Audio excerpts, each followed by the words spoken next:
Uh, okay, here, if you really want to know, let me turn this way down. This is the music.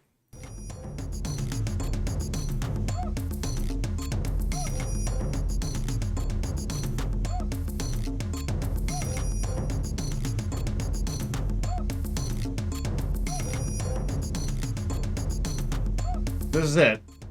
I reserved room for your name at the nearby inn. I can see you're eager to explore our city. Farewell, Prince of Shipir. Farewell, my friend. In 2 days, I will stand before the Council of Judgment and speak of peace. I'd like you to be there as well. Then we can journey together to Simbani village. In the meantime, explore and enjoy Tarna. If you have any questions, you'll find us here. Enter freely. You are welcome at any time. Well, almost any time. After all, Rakesh and I need to spend some time speaking with one another after such a long parting.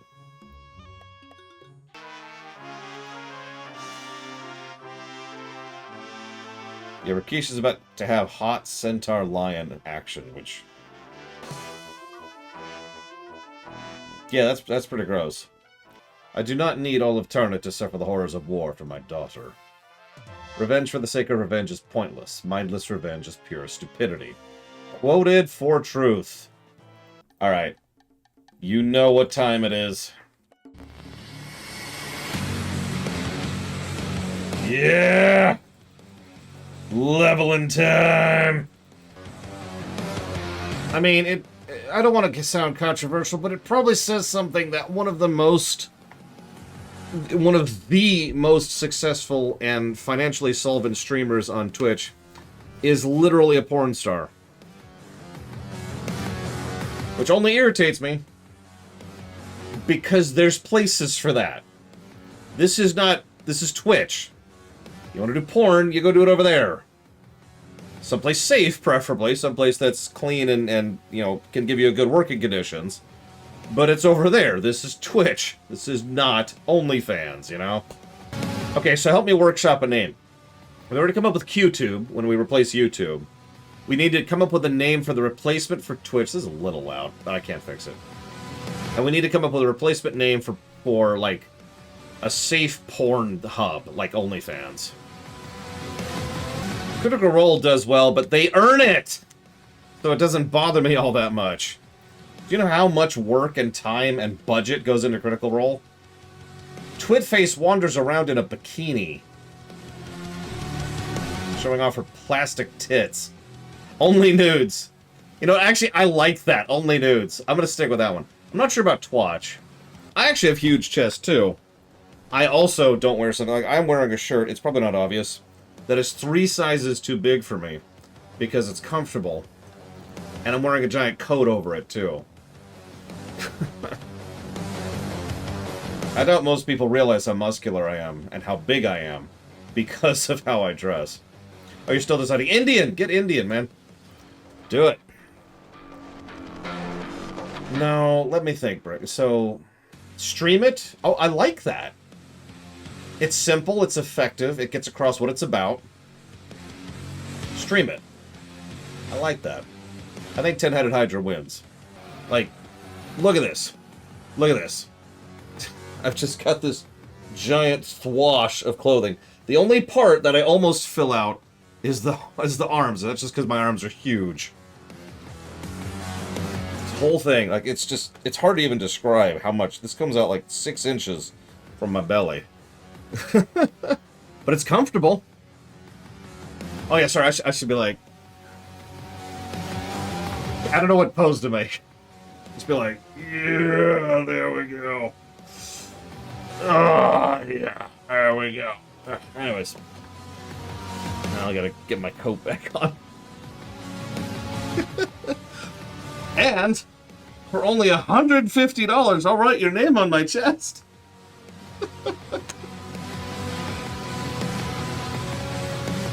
Do a snow impression. My best snow impression.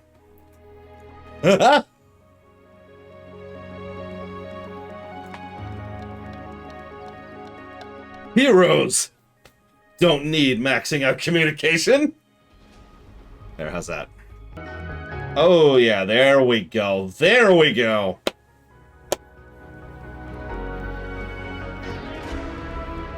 See, now I should have the Doom music playing. That's what I need. Greeting, greeting, greeting, greeting, greeting, greeting, greeting, greeting, greeting, greeting, greeting, greeting, greeting, greeting, greeting, greeting, greeting, greeting, greeting. Greeting, greeting, greeting, greeting, greeting. Ah! Greeting, greeting, greeting, greeting, greeting, greeting, greeting.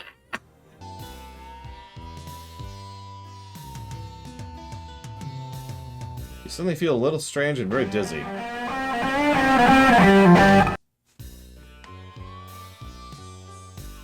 There are far too many temptations for you, I'm afraid.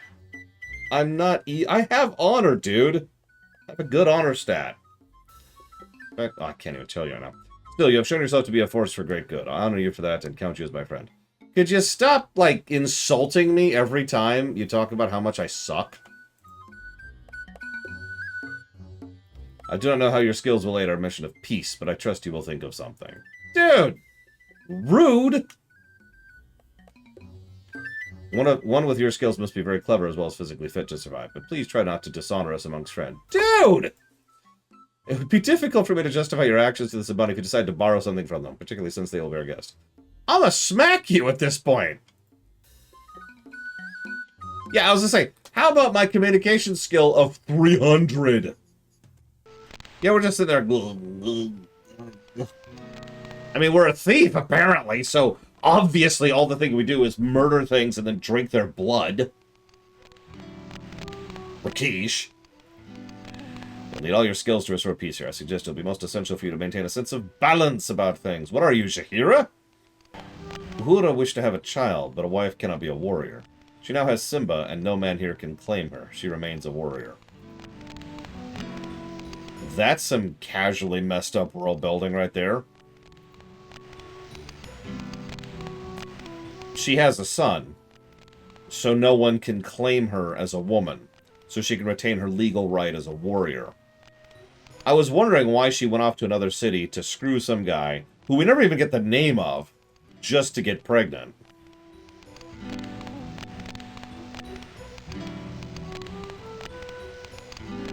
Like, no judgment, it's just, wow. She had to go through some loops there in order to be able to retain her status legally. My incredible paladin instincts warned me of approaching danger. Oh god. Oh god. Oh god. Oh god. Oh god. Oh god. Oh god. Don't no. Oh Jesus.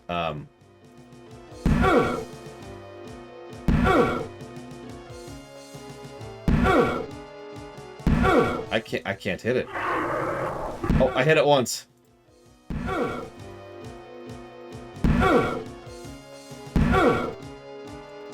So in case you missed that, every click drains stamina, but if you click again before the animation finishes, then the animation doesn't happen. That's the sorest you've ever been. The dynamite have left you alone, but decided to lower the boom and blew your chances of being a hero sky high.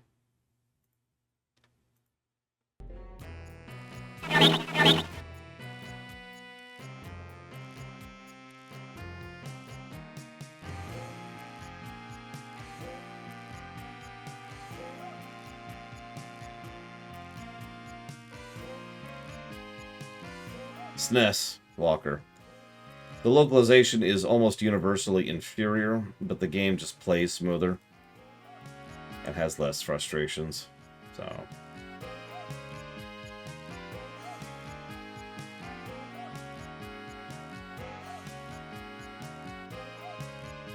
Wow, this is taking a minute.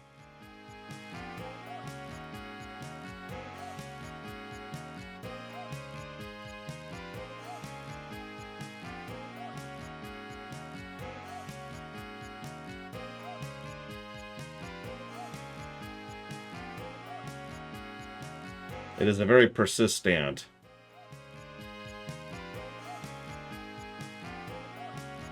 Doesn't look like it, Crazy Norse. No, I'm just wasting time at this point. Well, it's probably still not even noon. I am burning stamina.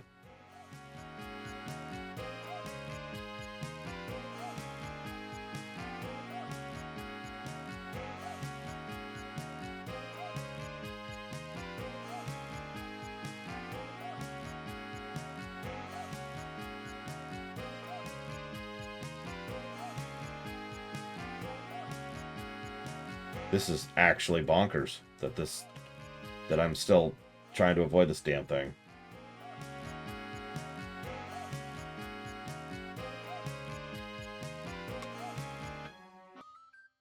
I wish to talk to you about honey.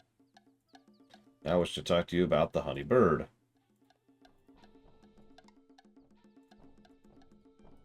Now that I've done that, I can now encounter the honey bird. Nothing bad can come from just sleeping in the middle of the savannah.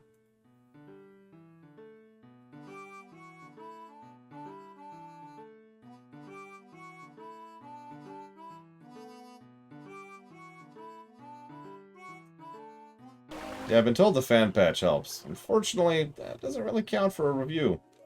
But I would recommend a fan patch if you're gonna play it.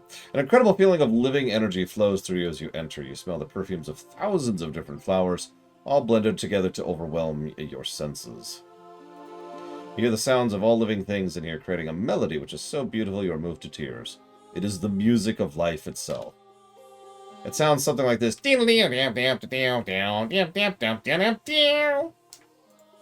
The air invigorates and revitalizes you. You feel as though you've reached the ultimate center of all living things in the universe, and you are suddenly the source of all energy and life. This place is like, well, totally awesome, dude! Yep, I'm gonna drug the war people with the... I'm going to offer the war people the piece of fruit, or the fruit of peace. Or both, I suppose.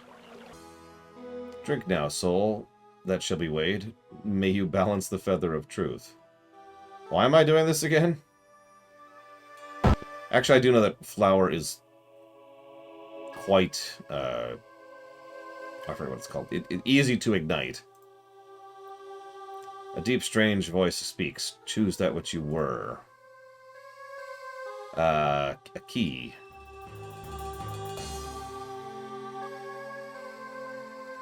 As you reach to replace the sacred jeweled statue of Mish Kebab with carefully measured bag of sand, a small childish voice asks from the shadows, "What you doing?" Good question. What do you do?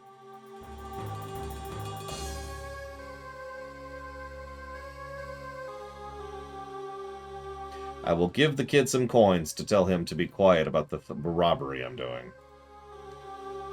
Choose that which you are. Well, I don't know what any of these are at this point. I can't pick Paladin, so... Which one should I pick? Hourglass, Ring, Yin-Yang, Yin-Yang, Infinity, or Peace Through Power? I mean, the Brotherhood of Nod, you know? You are ruler of a small kingdom. A neighboring king claims a piece of land you hold is rightfully his and threatens war if you don't cede the land to him. What do you do? Oh my god. So we can launch a preemptive strike before he has ready mustered his forces. Allow my neighbor to take the land so that both nations will live in peace. Channel all your resources into building up your army so your neighbor will be afraid to attack you. Doesn't work. Investigate the situation and set up a peace conference with your neighbor so you can both negotiate an agreement acceptable to both contingents. Or, this is the one that caught me. Even though your neighbor is in the wrong, you don't want to fight a war, so you apologize. Cede the land and pay him to leave you alone. And poison the coins. We could go grind. What's our throwing? Let's do it. Let's get throwing to 300.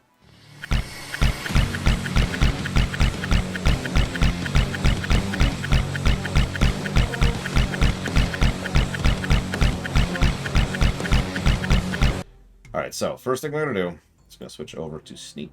Sneak.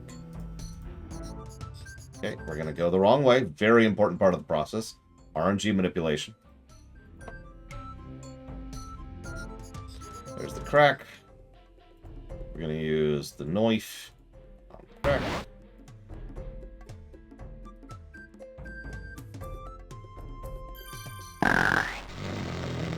Okay. We're going to go grab the drum. We're going to get killed.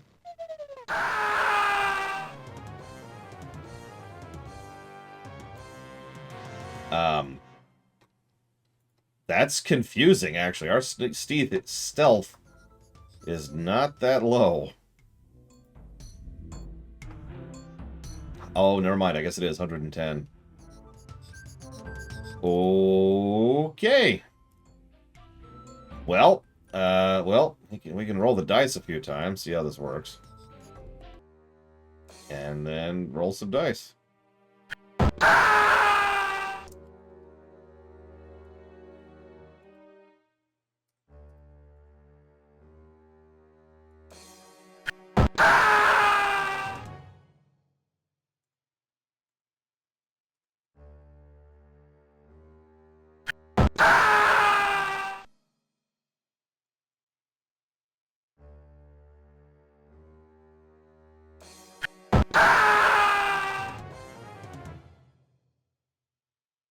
Okay.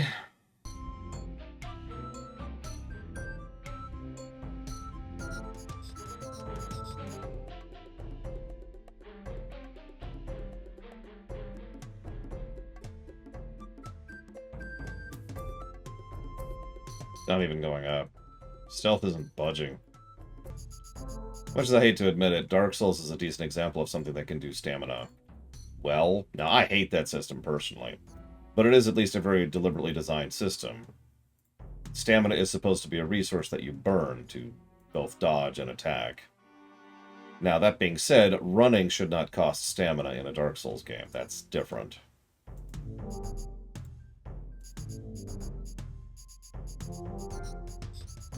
Oh my god, it's going up so slowly. So anyways, Monday, we'll be continuing this game. And hopefully in the intervening 2 days, I'll have found enough time to grind this out. Holy crap. So, to really explain all this, because I did my friggin' research on this, I needed to have a certain level of stealth in order to be able to progress through the game. I needed to steal the chest. You saw me die earlier in the montage of deaths to the drum. Cool. So I need to raise stealth. What you probably didn't see in the highlight reel is how much time I spent running around while stealthed, trying and failing to raise stealth. In the previous game, which granted was a fan remake, if I would run through the alleyways of the city over and over and over, my stealth would go up, and that's actually why it was as high as it was. But that wasn't working here. I would roam through essentially an entire city and get a grand total of maybe 2 points of stealth, and that's it. So that wasn't cutting it. Okay? So I was told by chat, I believe Time Lost specifically, to go do it outside, which was getting me stealth gains, but at an extremely inconsistent rate. And I kept running into the issue of the fact that my character would run out of, like, stamina, essentially, and keep getting into encounters. And so the entire process was made even worse than usual because, and I know this sounds strange, I had to sit here and do it manually. Now, if you don't understand the point of how aggravating that is, it meant that I couldn't grind while doing anything else. I couldn't get any work done. I couldn't write. I couldn't do any editing. Couldn't get timestamps. I could do nothing but maybe watch some random video while sitting there grinding. So I did a little bit of a deep dive on how this is working here. And obviously this is a negative, but it already is a negative. Here's the really messed up part. I'm going to show how this works to you, okay? This is ridiculous. Because if you'll notice my inventory, you'll notice I have the chest there, or the drum. I keep calling it chest. I have the drum. We did it. We got the drum. Allow me to show you how I ended up raising my stealth high enough to do this. Okay, perfect. All right, so now that's actually the worst enemy that could possibly be, but that's okay. So we're going to crank the speed up to max, and then 1 step below max right there. Actually, that's 2 steps.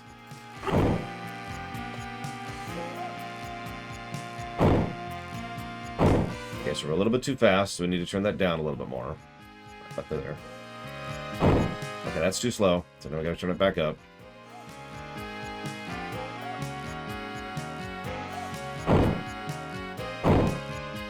Let me just try to explain what was going on there. So there's a couple of bugs that coincide here. And you started to see it, his movement speed is inaccurate, or it's not inaccurate, it's variable. But the ant is the perfect enemy for this, which is what I got the first time. So the speed of the enemy on this map is set by what this speed value is when they spawn. So if I crank this all the way to the minimum, they're moving as if the whole game is that way. But that doesn't get changed if I then crank the speed up, which increases my speed. So I slow them down, set the speed, and then stay just ahead of them. And because you have to get a certain distance from the enemy to evade combat, they just keep chasing you literally forever and can never catch you. Hang on, it gets better than this. You're probably wondering, who gives a crap? Well, the benefit here is there's a unique bug in this game. There's actually two. One is that the game, apparently, while you're in combat, while the chase music is playing, doesn't calculate things like hunger, thirst, or fatigue. So, no needing to go back to the inn periodically in order to get food or water or sleep. You just keep running forever. The second thing it calculates differently is the fact that because we are actively engaged with an actor in the game, the stealth check for raising stealth gets triggered much more frequently.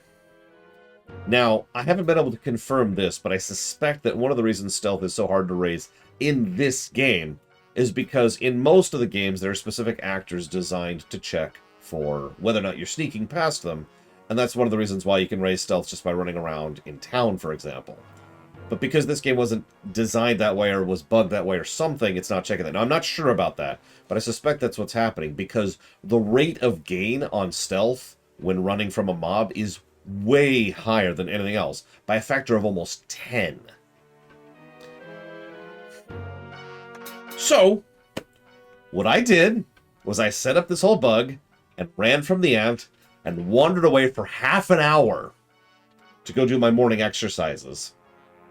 And then came back, and lo and behold, my stealth was at whatever it is right now. I don't actually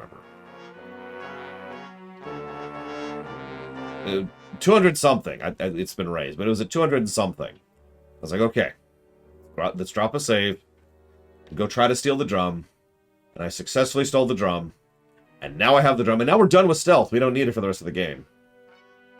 Slamming through the amount of stealthing that I would have to do in order to raise stealth normally without using multiple confluent bugs at the same time in order to get through this goddamn crap would have been arduous to the point where I would have just put the game down.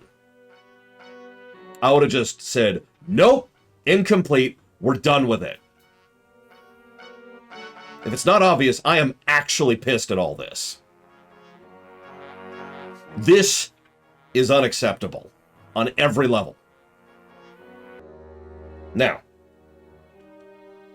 unfortunately, I can't just pile on negatives for that. Because just because a game has pissed me off does not mean it deserves negatives. However, it is fairly easy to objectively give negatives to this situation. Because this is such a wonderful screw you of situation right here. So I'm giving 2 negatives for the skill system and the use it to level it system.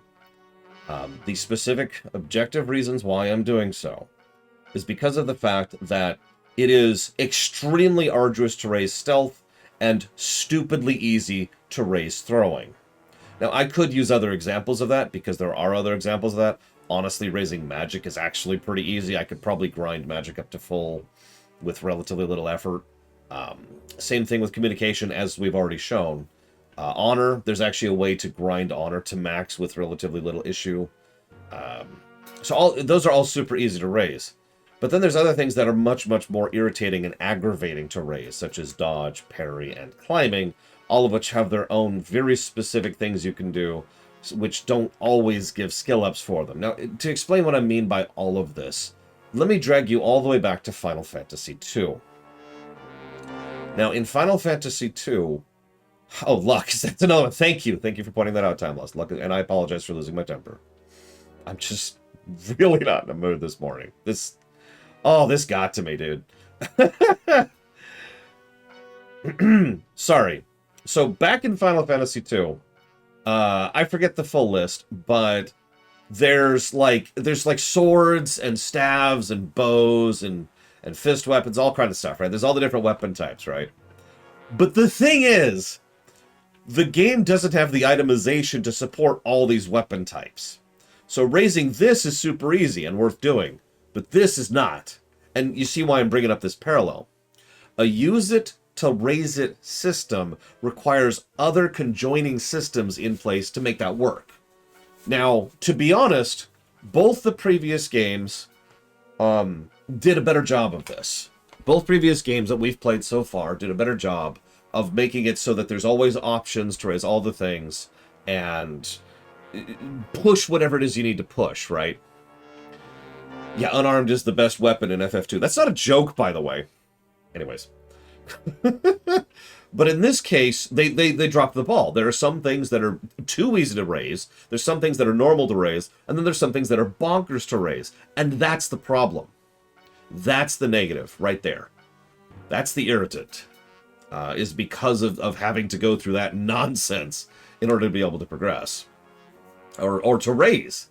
And you might say, well, it's not necessary to raise X, Y, or Z, to which I say, then why is it there?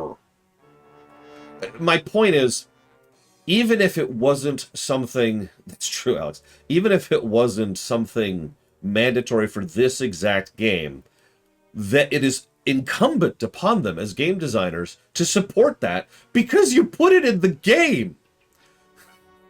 The reason we have the phrase build yourself into a corner is because of it's such a common thing, mostly in older PC RPG builds and games, where you can raise stuff that shouldn't be in the game, that they left in and didn't support or didn't design or didn't make properly. Like the weapons thing I just mentioned with FF2, which goes back to the 80s, by the way, so this isn't a new problem. So that's those two negatives. I would love to pile down other negatives on this game, but I can't, except for one thing, and that's bugs. If you've been paying attention, I have just mentioned 3 separate things which I can only reasonably level through bugs. Communication, which we did the trick with the fishing vendor. Honor, which we didn't actually do, but you can do. You offer money to the dude who's been like, oh, it sucks to be me. And he says no because money's useless to him. But because the game checks for giving money to someone, not whether or not they receive it.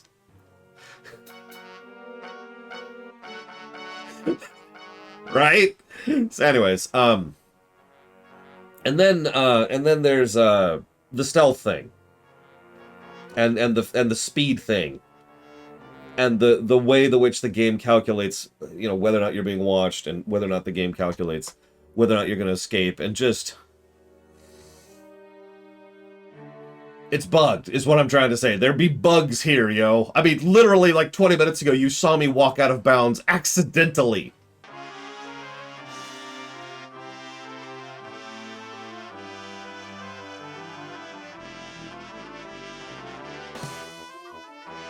Game. Game.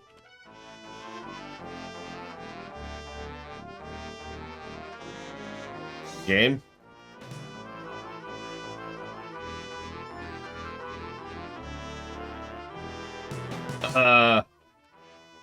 You say you're good at sneaking in and out of places. You better be very good if you think you can get the Spear of Death from my village. Well, I'm supposed to talk to you about romance. All you can do is talk about it? Wait, what?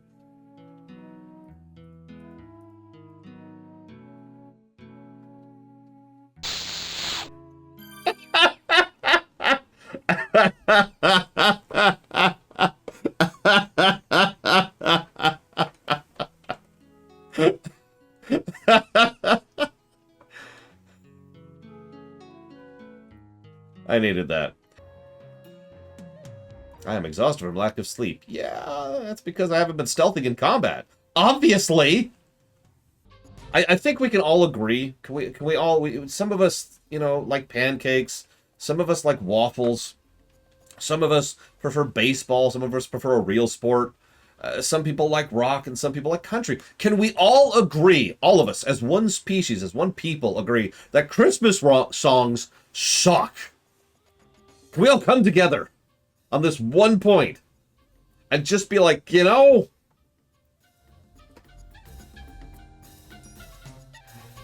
when I take over the world, I vow to destroy Christmas songs. So, as you can see, we have a net story score of 6. Now, I know that's lower than the previous 2 games, and I stand by that, but I'll talk about why in a minute. That's just... it weirds me out a little bit, but I kind of get that. Anyways, that gives us a story per hour ratio of 0.95, which is actually not too shabby. And a story... why do I keep saying story ratio? Story density. God, Lore, get it right. A story density of not 0.95, and a story ratio of 80%, and that's the problem. This game actually got some story negatives, which is the first one to get story negatives. Then we move on to the gameplay side. On the gameplay, we're at negative 14. Not actually as bad as the second game, which I stand behind in several ways, actually. That is a density of 2.22 negatives per hour, and a gameplay ratio of 11.11%, which, if you're paying attention, is not quite as bad as Quest for Glory 2. All of this gives us a golden number of, drumroll please, negative 4.77. Yeah, let's get rid of that. Okay, so now back to the highlight reel. Final thoughts. There's 2 big things I wanted to talk about. One is 3 started off better and stronger than the previous 2 games, I think. It's got a good setup, it's got a good premise, it's got good characters, it's got good world building, it's got good moments. Overall, I was much more engaged with the story early. And that's one of the reasons why I had that vague mental image of enjoying the story the most of 3. It's because it started so strong, but it never really went anywhere. They never really did anything with it, and there was a certain point in time in which they just kind of started going with regards to the pacing and the presentation. Like, the big moment where all your friends come together to help you at the end should have been a cool moment, and it wasn't, because it comes out of absolutely nowhere and is arguably a plot hole. Like, they just teleport in to the second to last screen of the final dungeon, like, hey, we're here to help. And it's like, okay. And then you go fight the mirrors. Why are you fighting these mirrors? What do these have to do with anything? And then you go off to fight the final boss, who's summoning, you know, the evil ancient of ancient evil. Go through one of the usual do anything wrong and you die moments, which is typical at that point. And then the story ends. That's ignoring the fact that this whole rushed, let's get on with it thing actually starts even before this. Pretty much the moment that we start the peace conference, you'll notice that a huge number of things were condensed down to raw text, right? Just text, nothing else. Not even an attempt to show a cutscene. And then when we actually see a cutscene, it's so brief and badly storyboarded and badly animated that I wasn't 100% sure what was even happening at the time. Because the whole thing is just, it happened. Okay, and it's done. Okay, and we're done. Like, it was just go, go, go, go. The whole thing felt like they were just phoning it in until they could get to the outro and get to the necessary step of being ready for Quest for Glory 4. Exactly, Zalok. And that's my point. I feel like if the level of care and polish the first part of the game got was still present in the last game, this game would have a substantially larger story score than the previous 2. And it doesn't. Now, gameplay-wise, it actually wasn't quite that bad, despite the severe aggravations I had, but as I've said before, being pissed at a game is not confluence for a negative. If that was true, that would change the system drastically. Granted, these are subjective reviews and always will be, but I do always strive to be fair, and that's different. However, the other thing I want to talk about is the unique path we've been going, because we played a game from 92, and then from 2008, and then from 92. And it shows. I don't know the exact timing on development here, but the first game was honestly one of the more polished in terms of just the mechanisms of the game. The second game obviously had some modern quality of life features, but then had some really weird gameplay decisions. And then the third game, the one we just played, felt the roughest. It felt the most like playing an old game. Probably because we're just straight up playing the original. No bells and whistles whatsoever. And I think that affects the overall score, too. And I just wanted to mention that, because as always, the specific version of a game we play matters, because of little things like this. I do think they probably did the best that they could with trying to shove a third game in between what was supposed to be 2 and 4, or rather 2 and 3. Just slamming it in there to try and make this kind of thing happen. I'm with that. And I do think they succeeded more than they failed. And I would still even recommend someone play through this. Just level yourself first. But at the end of the day, I feel like they needed to commit more to something like this. And we'll see if they do next time in Quest for Glory 4.